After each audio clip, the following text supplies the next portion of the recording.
যে আজকে এখানে আমাদের মধ্যে আছেন। তার মধ্যে একজন হলেন সায়ন মুন্সি এবং অর্পিতা চ্যাটার্জি। আমি দুজনকে অনুরোধ করব আপনাদের মুভি তৈরি এবং এই মুভিতে আপনাদের কি ফিলিংস এই সম্পর্কে একটু কিছু বলতে। আর দর্শকদেরও প্রশ্ন করবো, আপনাদের যদি কোনো প্রশ্ন থাকে তাহলে আপনারা করতে পারেন।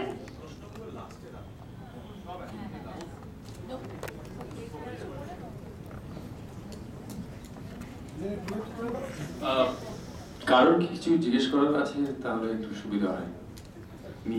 নিজের বিষয়ে কি বলতে পারি? আমি আমার খুব মানে এই ধরনের একটা প্রজেক্টের সাথে বলছি, আমি অ্যাকচুয়ালি বম্বেতে থাকি। আমি এটা আমার সেকেন্ড বাংলা সিনেমা, বলতে গেলে ফার্স্ট বাংলা সিনেমা, কারণ বং কানেকশন সেদিক দিয়ে একটা অল্টারনেটিভ বাংলা সিনেমা ছিল, part English part Bangla. So this is my first Bengali film. In fact আগামী বছর, গত বছর এনএবিসিতে আসার পর অনিরুদ্ধ রায়চৌধুরীর সাথে কাজ করার সুযোগ পেলাম।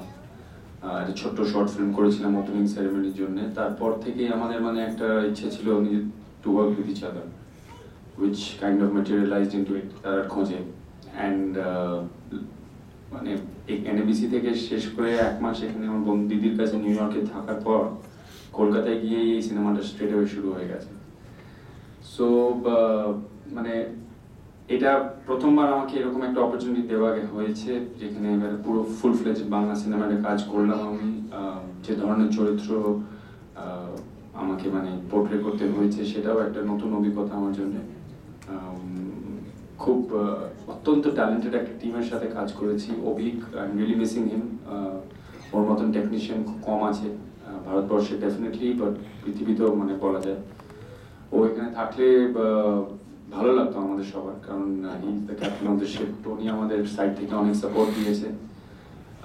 একটা ভালো ফ্যামিলির মতন হয়ে গেছে। আমরা সবাই সিনেমার মাধ্যমে খুব ভালো বন্ধু হয়ে গেছি। And I think we are all looking after each others interests. I hope you all enjoyed the film.